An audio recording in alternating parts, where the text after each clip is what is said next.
Titanic made history for a number of reasons, but one of the primary shocks of its sinking was the number of deaths it had. More than 1,500 people lost their lives when the Titanic went down in 1912. Titanic is a household name, but MV Doña Paz is not. MV Doña Paz was the deadliest peacetime maritime disaster in history, and yet its name lives in Nowhereville, especially when compared to ships like Titanic and Lusitania. Although the MV Doña Paz killed roughly 3 times as many people as the Titanic. The Doña Paz sank on December the 20th, 1987, in the waters of the Philippines. The ferry was making its scheduled trip between Tacloban to Manila when the unthinkable happened. This is the story of MV Doña Paz. The official record of the Doña Paz listed only 1,493 passengers and 60 crew, but it was the holiday season, and thousands of illegal passengers had crammed aboard the ferry to get home for Christmas. The ferry was understaffed and was operating without a license. They had no radio, no lookout, and no qualified master.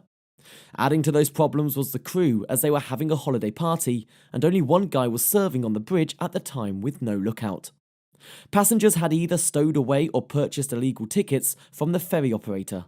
Children were often allowed on board without a ticket. The upper decks, corridors and bunks were all crammed with people trying to sleep and pass the time. All of them were literally piled atop one another. Some bunks had up to 5 people as the ship plied the waters between the archipelago's numerous islands. No one expected what happened next.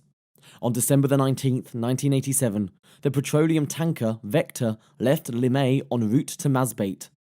The tanker was carrying 8,800 barrels or more than 1 million litres of oil and other petroleum products. Compared to Doña Paz, Vector was a relatively small ship, about 170 feet long and 38 feet across, designed for transporting petroleum products around the Philippines. A day later, around 10:30 p.m. local time, the Vector collided with MV Doña Paz in the waters of the Tablas Strait. The collision immediately caused an explosion which ignited the cargo aboard the Vector. Soon thousands of barrels of oil were on fire and pouring into the sea and over the decks of both ships. The oil poured into the ocean around the boats and set the surface of the sea ablaze.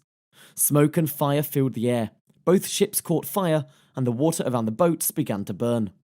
Those who didn't die instantly were quickly killed by heat and smoke inhalation. It happened so quickly that most people did not get a chance to leave their cabins before the fires trapped them. Those who were on deck or managed to escape into the open air jumped into the water to escape the flames, only to find that the ocean was also burning.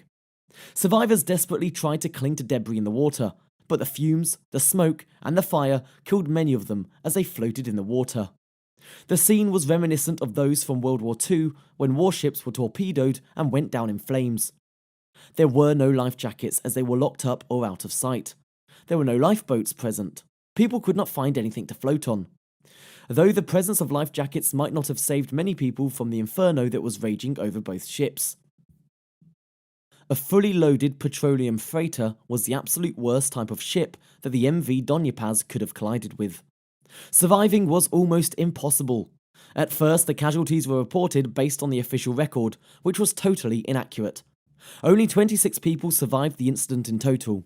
2 of the crew from the Vector were fished out of the water, and 24 passengers from the Doña Paz. 21 bodies were fished out of the water. Out of those, only a single person was on the record. Similarly, of the 24 survivors from the Doña Paz, only 5 were on the official record. 2,000 people were quickly declared missing after the accident, in addition to the 1,500 on the official logs. As a clearer picture began to emerge, the official death toll steadily rose.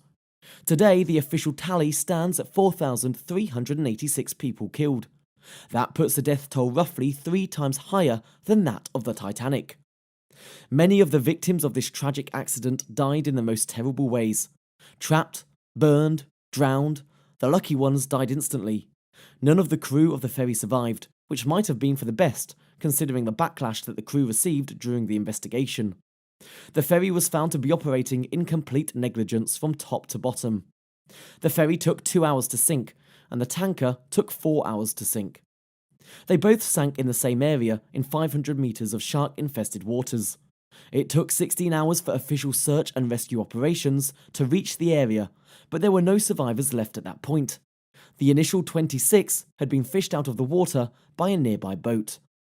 Like many Philippine ferries, Doña Paz started its career in Japan.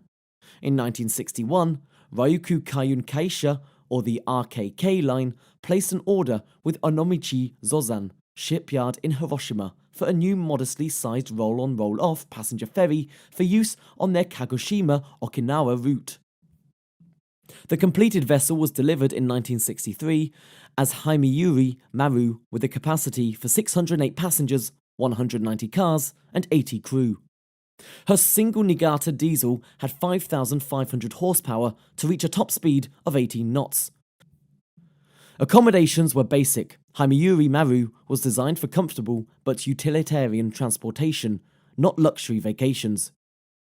For 12 years, Haimiyuri Maru plied the Kagoshima-Okinawa route without incident, contributing to RKK's reputation for safety, reliability, and efficiency. But the ship was small and its accommodations were basic, and RKK eventually upgraded with newer, larger, and more luxurious vessels. So the relatively new Haimiyuri Maru was sold off to Sulpicio Lines, the largest shipping company in the Philippines, in 1975, and renamed Don Sulpicio under the Philippine flag. Don Sulpicio, named after the company's founder, became the newest and largest ship in the Sulpicio fleet, and the company's flagship. After undergoing a refit in Cebu City, during which her passenger capacity was more than doubled to 1,424, Don Sulpicio entered service on the prime Manila-Cebu route. On June 5, 1979, tragedy struck. En route to Manila to Cebu, Don Sulpicio caught fire with 1,164 passengers and crew on board. The cause of the fire was never found, but it quickly raged out of control, engulfing the whole ship. Fortunately, all passengers and crew managed to evacuate safely, and there were no casualties, but the ship was completely destroyed, being ruled a total loss. Yet Sulpicio still believed the structurally sound hull had some life left in it, and brought the charred and twisted wreckage of Don Sulpicio back off the insurance company. Repairs took nearly 2 years, with the ship finally returning to service in 1981, with a new name, Doña Paz, a new route now serving the Manila-Tacloban run. At the time of the accident, it was already 24 years old.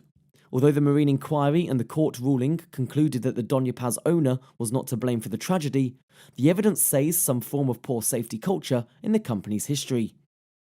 It was common practice across the company's fleet for crew members to sell tickets for cash on board to walk-on customers, at a discount off the price paid at Sulpicio ticket offices, and such walk-on passengers were never recorded.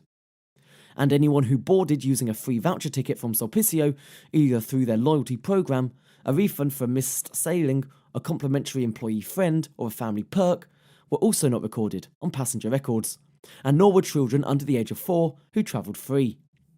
Congressman Rul Daza started his own inquiry, determining from missing person cases filed by relatives that the real total was much more than what was listed on official records. Based on Daza's findings, the National Bureau of Investigation launched its own, more detailed inquiry. Published in January 1988, the investigation concluded that there were 3,099 passengers and 59 crew on Doña Paz, resulting in a total of 3,134 fatalities.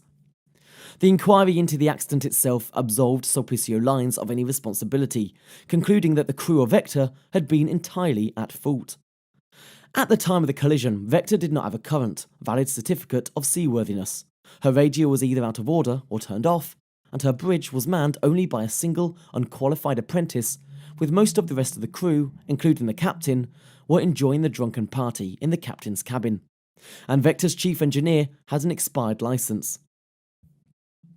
Although absolved of legal responsibility, Sulpicio did provide compensation to families of 20,000 pesos, about $975 at that time for each victim. In the aftermath, families of missing persons continued to insist that their loved ones had been aboard Doña Paz, but were still unaccounted for in the official report.